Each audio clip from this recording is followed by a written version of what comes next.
bênção podermos adorar o nome do nosso Deus. Ele é merecedor de toda a honra e de toda a glória. Irmãos, vamos abrir a palavra de Deus no livro de 1 Samuel, capítulo 1. Nós vamos ler os versículos 26 a 28. Nós estamos concluindo hoje uma série no mês de maio com o seguinte tema: proteja a sua família. E hoje o tema da meditação nesta noite é mães de joelhos, filhos de pé. É um tema que vem sendo pregado principalmente nos encontros do chamado Desperta Débora. Tem sido alvo de muitas mensagens e é um tema extremamente relevante, queridos, para todas as épocas, e não é diferente para os nossos dias. 1 Samuel capítulo 1, versos 26 a 28. E assim diz a palavra do Senhor. E disse ela: Ah, meu Senhor, tão certo como vives, eu sou aquela mulher que aqui esteve contigo, orando ao Senhor. Por este menino orava eu, e o Senhor me concedeu a petição que eu lhe fizera, pelo que também o trago como devolvido ao Senhor por todos os dias que viver, pois do Senhor o pedi. E eles adoraram ali o Senhor. Vamos orar mais uma vez? Pai Santo, muito obrigado, Senhor, pela Tua palavra, e rogamos que nesta noite e sempre o Senhor use de misericórdia com todos os Teus servos que anunciam as Tuas verdades, e também com todos nós, Pai, que vamos ouvi-las. Pedimos ao Senhor que o Senhor abra os nossos ouvidos e o nosso entendimento, para compreender a doce, perfeita, agradável vontade do Senhor. Abençoe-nos, Senhor, com a instrução, e que a Tua palavra seja a lâmpada para os nossos pés, a luz para os nossos caminhos, e ajuda-nos, Senhor, a obedecer ao Senhor sempre. É a nossa oração em nome de Cristo Jesus. Amém. Queridos, existe uma frase que faz parte de um poema que eu cresci ouvindo, e diz assim: ser mãe é padecer no paraíso. Ser mãe é padecer no paraíso. Essa frase, queridos, ela explica um pouco do que é ser mãe. O seu papel, as suas expectativas, principalmente com relação aos seus filhos. Porém, mais do que isso, existe uma responsabilidade muito grande, queridos. Uma tarefa que nós chamamos de tarefa espiritual, que dura todos os dias da vida dos nossos filhos, que é orar por eles.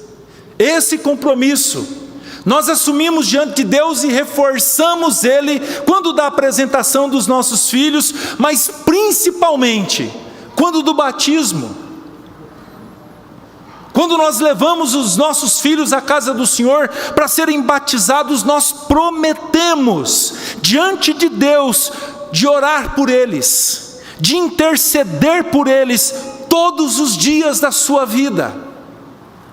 Nunca me esqueço de um irmão querido, que ele disse que quando ele assumiu um compromisso com o Senhor na sua juventude, antes de se casar, ele entendeu que ele tinha um propósito muito grande na sua vida também, de orar pelos seus filhos. Detalhe, ele nem era casado. Ele já intercedia e colocava os seus filhos diante do Senhor, e a principal oração dele era: que os meus filhos jamais se desviem dos caminhos do Senhor.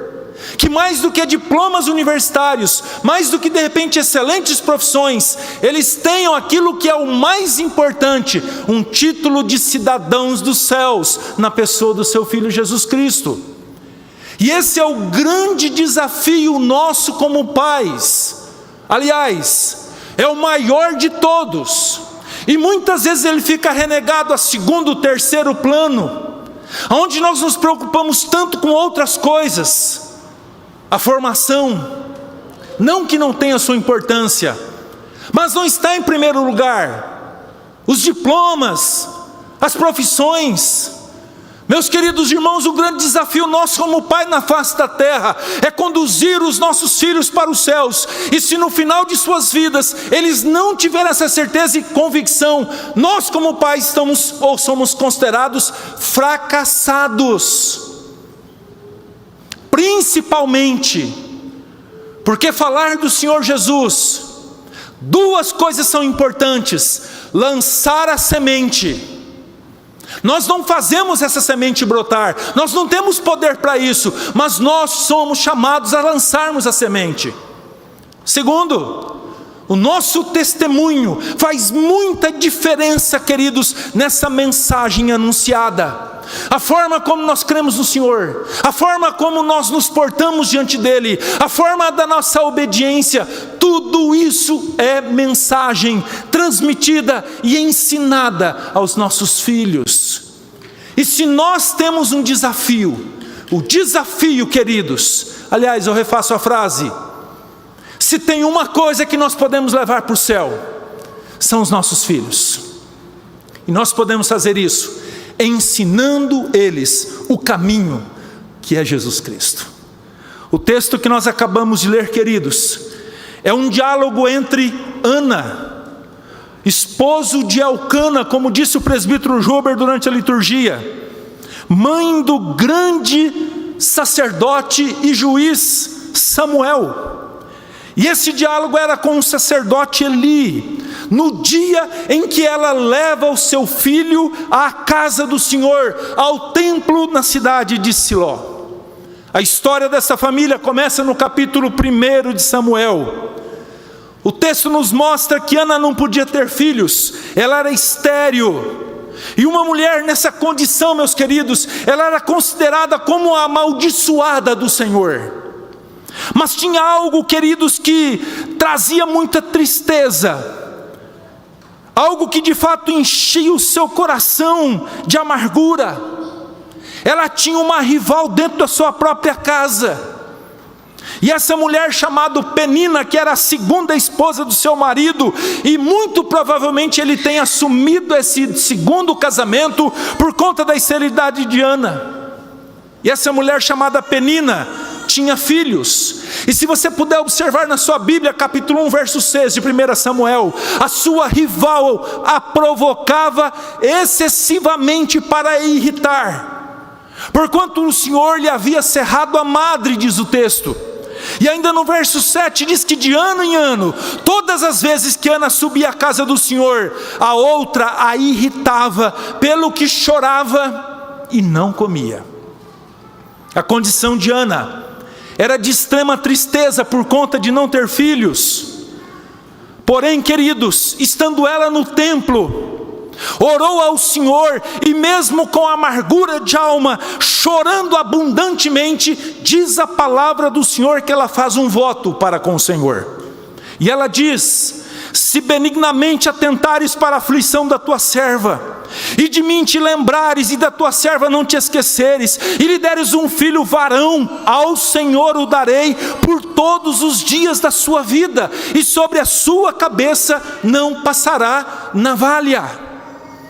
A Bíblia fala que Ana concebeu e teve um filho, a quem chamou, como dito, Samuel. Esse menino foi criado até o período de ser desmamado. E logo após, Samuel é apresentado à casa do Senhor. E nessa mesma oração, queridos, que foi lido durante a liturgia, capítulo 2, no verso 11, diz que o menino ficou servindo ao Senhor perante o sacerdote Eli. Isso aconteceu como Ana havia prometido no dia em que pediu esse menino ao Senhor. No texto, queridos, que nós lemos, nós vemos Ana lembrando o sacerdote Eli, quem era ela, e que o Senhor respondeu a sua oração, e aquele momento, ela cumprir o seu voto, quando do seu pedido ao Senhor. O texto lido pode ser dividido em pelo menos 3 partes. Primeira parte: Ana orou ao Senhor pelo seu filho. Diz o texto: eu sou aquela mulher que esteve aqui contigo orando ao Senhor. A oração de Ana, queridos, pelo seu filho, aconteceu em um momento de extrema frieza do povo. E essa frieza era em relação ao Senhor. Tudo contrariava aquele momento em que Ana estava orando. A Bíblia fala que isso aconteceu no período dos juízes, um período extremamente conturbado em Israel. Observe o que diz em Juízes capítulo 1, 21, 25, quando diz que naqueles dias não havia rei em Israel, e cada um fazia o que achava mais reto. A ordem e a justiça, queridos, era algo dominado pelos achismos. Cada um se achava no direito de fazer o que quisesse. Não apenas isso, havia uma enorme crise espiritual. O sacerdócio estava corrompido. Eli era um velho e não conseguia mais dominar os seus filhos, que eram considerados não filhos do Senhor, mas sim filhos de Belial. Ainda mais, Ana no seu lar, como mencionado no início do sermão, passava por todo tipo de provocação, era constantemente irritada e vivia um contexto de amargura. Foi nesse contexto de muitas dificuldades que uma mulher ora ao Senhor, colocando a sua necessidade diante do nosso Deus. Mesmo recebendo o carinho do seu esposo, dando a ela total garantia do seu amor, como por exemplo no capítulo 1, versículo de número 8, quando ele diz: não te sou eu melhor do que 10 filhos. Ou ainda quando ele oferecia porção dobrada por Ana, porque a amava. Porém isso, queridos, não lhe dava a plenitude de uma mulher ou de uma esposa, que era dar filhos ao seu esposo, continuidade à sua família. Esse sofrimento levou ela a fazer aquilo que a palavra de Deus nos ensina: orar ao Senhor. Filipenses 4,6 diz: sejam conhecidas diante de Deus as vossas súplicas pela oração. E Ana ora. Essa oração foi uma oração demorada, diferente do comum, onde não apenas, queridos, movimentava os seus lábios, mas ela dava a impressão ao sacerdote Eli que ela estava embriagada. E ele a exorta. Verso 14 diz: até quando estarás embriagada? Aparta de ti esse vinho, diz Eli. Essa fala, queridos, foi de uma insensibilidade espiritual enorme, demonstrando justamente em que situação e degradante, diga-se de passagem, que a igreja da época passava. E ela responde que não estava embriagada, e ela diz: eu sou uma mulher atribulada de espírito. É nesse contexto, meus irmãos, que vemos uma mulher se derramando diante de Deus em oração, pedindo ao Senhor um filho. Segunda divisão, a oração de Ana foi atendida. Diz a palavra: por este menino orava eu, e o Senhor me concedeu a petição que eu lhe fizera. Queridos, Ana nesse momento traz nos seus braços o fruto do seu pedido. E mais do que a bênção de ser mãe, ela traz nos seus lábios o maravilhoso testemunho do que o Senhor havia feito em sua vida. Ela diz: o Senhor concedeu a petição que eu lhe fizera, Ele respondeu a minha oração, e aqui está o fruto dela. Sua situação antes era de extrema humilhação, sofrimento, amargura, e de repente o Senhor muda a sorte daquela mulher. O Senhor concedeu o que ela pediu. No capítulo 1, queridos, versos 19 e 20, nós temos esse relato do milagre. Diz: levantaram-se de madrugada e adoraram perante o Senhor, e voltaram e chegaram à sua casa a Ramá. Elcana coabitou com Ana sua mulher, e lembrando-se dela o Senhor, ela concebeu, e passado o devido tempo teve um filho, a quem chamou Samuel, pois dizia: do Senhor o pedi. A resposta positiva ao seu pedido mudou o seu estado de espírito. Observe que no momento da sua primeira oração, amargura, choro, apenas seus lábios movimentando, só com o coração falava, tida como embriagada, atribulada de espírito. Agora, queridos, na segunda oração, no capítulo 2, a partir do verso 1, ela diz: o meu coração se regozija no Senhor, a minha boca se ri dos meus inimigos. E aqui provavelmente falando de Penina, que muito a humilhava. Ela diz: não há santo como o Senhor. Ela exalta o Senhor e o seu poder e a sua sabedoria no decorrer desses versos.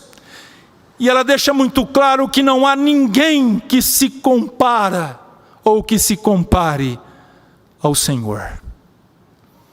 Mais do que um filho, Samuel, Ana teve mais filhos.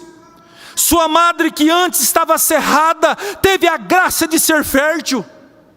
Observe no capítulo 2, verso 21.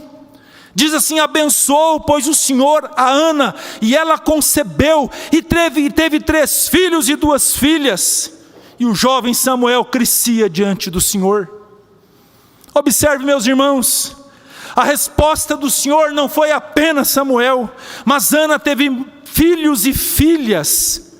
Que resposta abundante o Senhor deu à sua serva.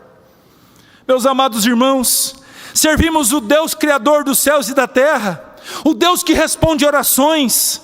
A sua resposta é perfeita, é completa, é repleta de bênçãos. É aquilo que o salmista Davi diz no Salmo 66, versos 19 e 20, quando diz: entretanto, Deus me tem ouvido e me tem atendido a voz da oração. Bendito seja Deus que não me rejeita a oração, nem aparta de mim a sua graça. E isto foi visto na vida da sua serva. Terceiro lugar, Ana cumpriu seu voto, consagrando o seu filho ao Senhor. O texto diz: pelo que também o trago como devolvido ao Senhor, por todos os dias que viver, pois do Senhor o pedi. Impressionante o que essa mulher fez. Deus lhe deu um filho. Ela tinha apenas Samuel, e ela devolve esse filho ao Senhor. Ela levou Samuel ao templo e o deixou lá. Detalhe, observe como estava a casa de Eli, toda bagunçada. Um homem que já não tinha forças para fazer mais nada. Ele estava desmoralizado diante dos homens, mas principalmente diante do seu Deus. Seus filhos praticavam todo tipo de atrocidade. O texto bíblico diz que eles ignoravam a santidade dos sacrifícios. Eles mentiam ao povo. Eles se prostituíam com mulheres que serviam à porta da tenda da congregação, de maneira que eram considerados, como dito, não filhos de Deus, mas filhos do diabo.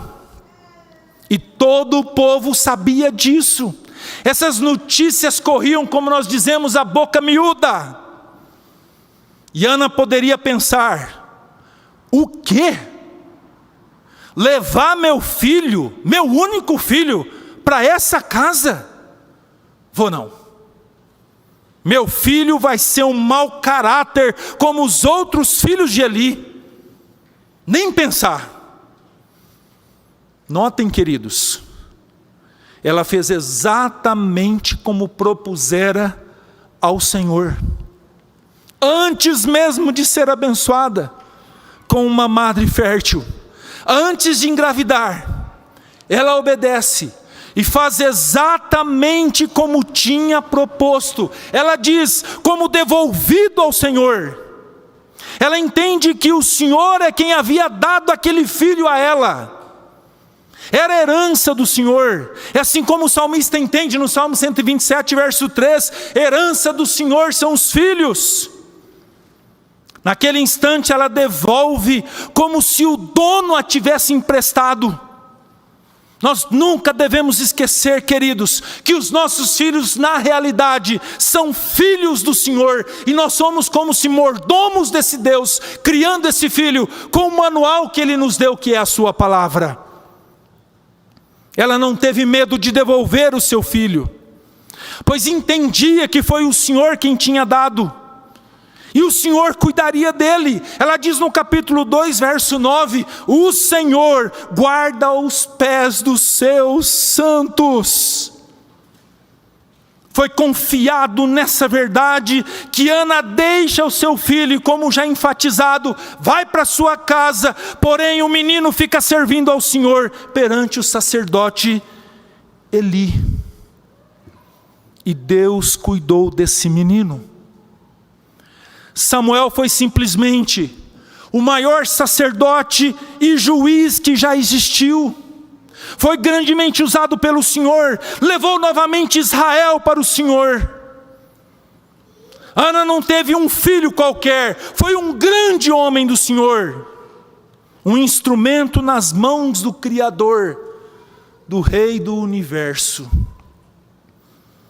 Diante desse texto, nós temos algumas conclusões, algumas lições para tirar para o nosso ensino nesta noite. E a primeira delas, temos a obrigação de orar pelos nossos filhos. Temos o compromisso diante de Deus de orarmos pelos nossos filhos. Quando? Antes mesmo de tê-los. Ana diz, por esse menino orava eu. Ela ainda não estava grávida, era estéril e já orava por esse menino.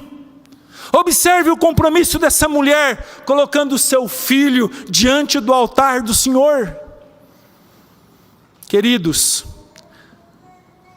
não apenas antes de tê-lo, mas durante a gravidez, depois de nascido, enquanto criança, adolescente, até casar, todos os dias, e não apenas até casar, mas todos os dias da vida dos nossos filhos. Esse é o compromisso de nós como pais, orarmos por eles.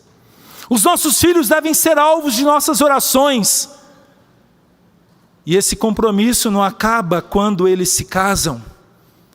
Às vezes, queridos, há um dever de orar mais quando isso acontece. Nós não apenas colocamos filhos no mundo, não é só receber os méritos, os louros da vitória por tê-los. O comprometimento dos pais é muito mais do que isso. O seu cuidado e compromisso com a oração por eles dura a vida inteira. Quer proteger sua família, quer proteger seus filhos, mais do que a preocupação de repente com a segurança, uma cerca elétrica, monitoramento, seguranças pagos, ore sem cessar por cada um deles. É o que fazia a mãe de John Wesley, Susana Wesley. Ela orava todos os dias pelos seus 19 filhos. E ela separava 1 hora por dia. E os filhos sabiam o horário que ela estava orando. Ela se trancava no quarto. E ai daquele menino que batesse na porta. Todos os dias da sua vida, ela orava por eles.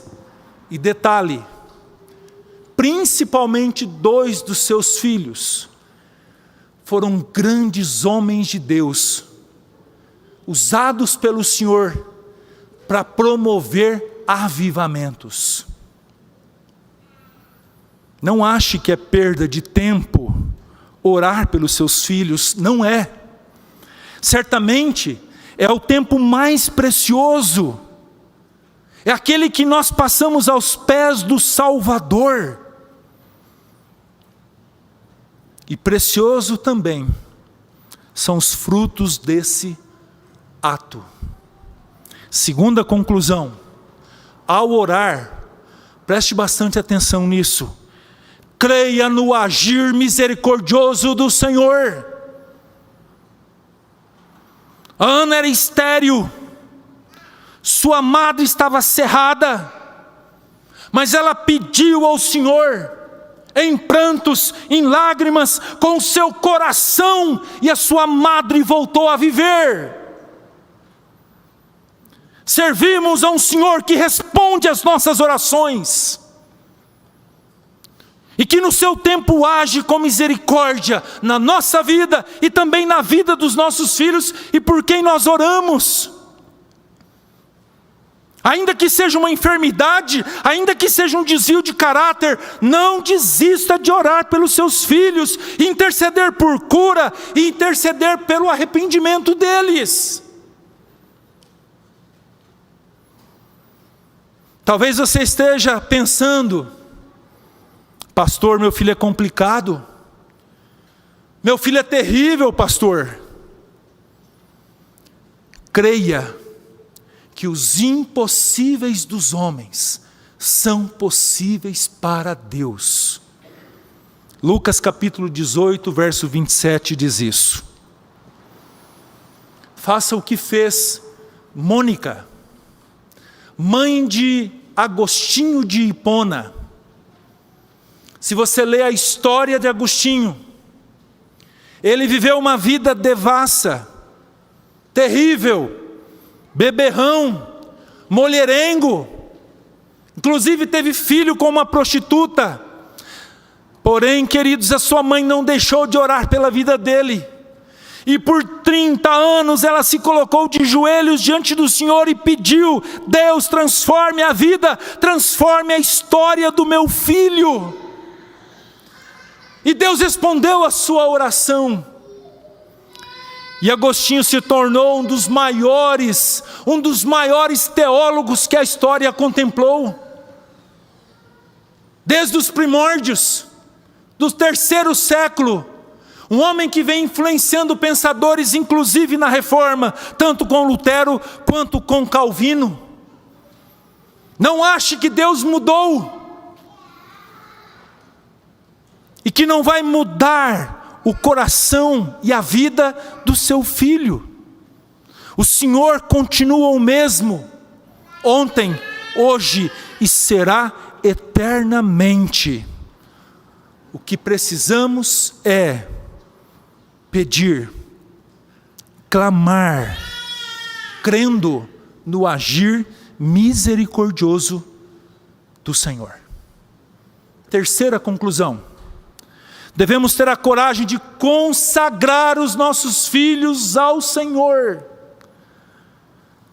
Ana fez isso antes do nascimento de Samuel ser concebido. Muitos pais fazem isto no batismo. Mas nessa noite eu quero desafiá-lo, meu querido irmão, minha querida irmã, a fazer isso. Mesmo sendo seu filho adulto, consagre seu filho ao Senhor. Lembre-se que os nossos filhos não são nossos, eles são do Senhor. Ore ao Senhor reconhecendo que foi o Senhor quem o deu. Ore reconhecendo que você não criou filhos para esse mundo, e sim para ser cidadão dos céus. Mas pastor, eu não tenho um templo que eu possa deixar meu filho para ele morar lá, ou quem sabe um seminário para colocar ele para morar ali. Deixa eu te falar uma coisa. Existe isso, mas se de repente ele não quiser ir ou ficar, coloque seu filho em oração diária, diante do altar de graças do Senhor. Nunca é tarde para orar pelo seu filho e ensiná-lo a respeito dos caminhos do Senhor. Não é tarde para pregar para ele. Faça isso com responsabilidade, com fidelidade e com o auxílio do Espírito Santo do Senhor. Não deixe para lá, não ache que é assim mesmo. Faça isso todos os dias, como ensina Deuteronômio capítulo 6. Ao sentar, ao levantar, andando pelo caminho, ensine-o, não perca tempo. Creia nesse milagre. Coloque-o diante do altar do Senhor. Essa semana, queridos, eu fui visitar uma querida irmã, e ela falou um pouquinho sobre a sua nora, que certamente deveria estar na qualidade de filha, porque quando os nossos filhos casam, nós não perdemos filhos, nós ganhamos. E ela começou dizendo assim: pastor, minha nora era terrível. Terrível. Eu pensei assim, isso é conversa de sogra. Mas ela foi contando da falta de educação da sua nora para com ela, da forma como ela maltratava. E essa sogra, nossa irmã em Cristo, uma mulher crente, e ela disse que não sabia mais o que fazer. E ela viu seu filho sendo maltratado, e ela um dia tomou coragem e disse assim: meu filho, larga a mão dessa mulher, acaba logo com esse casamento. Mas ele tinha um filho, e ele dizia: mãe, mas não posso, ela vai levar o seu neto, ela vai levar o meu filho. E nesse instante, essa irmã pensou: tem que matar essa minha nora. Mas graças a Deus ela compartilhou com uma outra irmã a sua luta. E a sua irmã disse assim: minha irmã, vamos orar por ela. E ela dizendo para mim: só se for para ela morrer, pastor.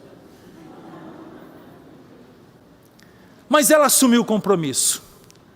Queridos, poucas semanas depois, ela começou a ver o mover de Deus no coração da sua nora.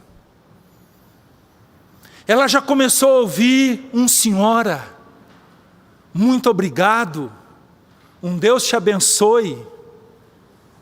E hoje, queridos, ela diz com toda alegria: ela ama demais meu filho, e ela carrega água no balaio por mim. Pensa numa nora abençoada. Sabe o que é isso? É acreditar na transformação, no poder que o Senhor tem para mudar vidas. Nunca desista, nunca deixe de acreditar no poder do Senhor para transformar a vida do ser humano, principalmente do seu filho. Ore, consagre seu filho ao Senhor e continue a orar por ele todos os dias da sua vida. Quarta e última conclusão. Ana separou seu filho, primeiro filho, consagrando ao Senhor. O Senhor separou seu primeiro e único filho para morrer na cruz do Calvário em nosso favor. Qual dessas histórias é mais dolorida? Qual foi mais sofrida? Levar o filho à casa de Eli para ser sacerdote e deixá-lo ali todos os dias da sua vida? Ou aquela cruz para ser sacrificado, humilhado e morto em nosso lugar? Deus nos ensina a abrir mão de nossos filhos por uma causa mais nobre, em favor de outros. Pela instrumentalidade do seu filho, Ana viu Israel se voltando para o Senhor. O preço pago foi a ausência do seu filho. Deus, pela instrumentalidade de seu filho, viu seus eleitos justificados de todos os seus pecados naquela cruz do Calvário, quando da morte do seu filho. Por mais difícil e dolorido que foi os dois atos, as consequências deles foram maravilhosas. Eu pergunto nessa noite: você, mãe, você, pai, tem orado pela vida dos seus filhos todos os dias? Você acredita no poder do Senhor para conduzir seus filhos nos seus santos e retos caminhos? Acredita que o Senhor pode converter o coração dos seus filhos? Você já consagrou seus filhos ao Senhor? Se não, consagre. Se já, continue orando por eles todos os dias. Lembre-se, essa atitude os mantém de pé. Ser mãe não é apenas padecer no paraíso.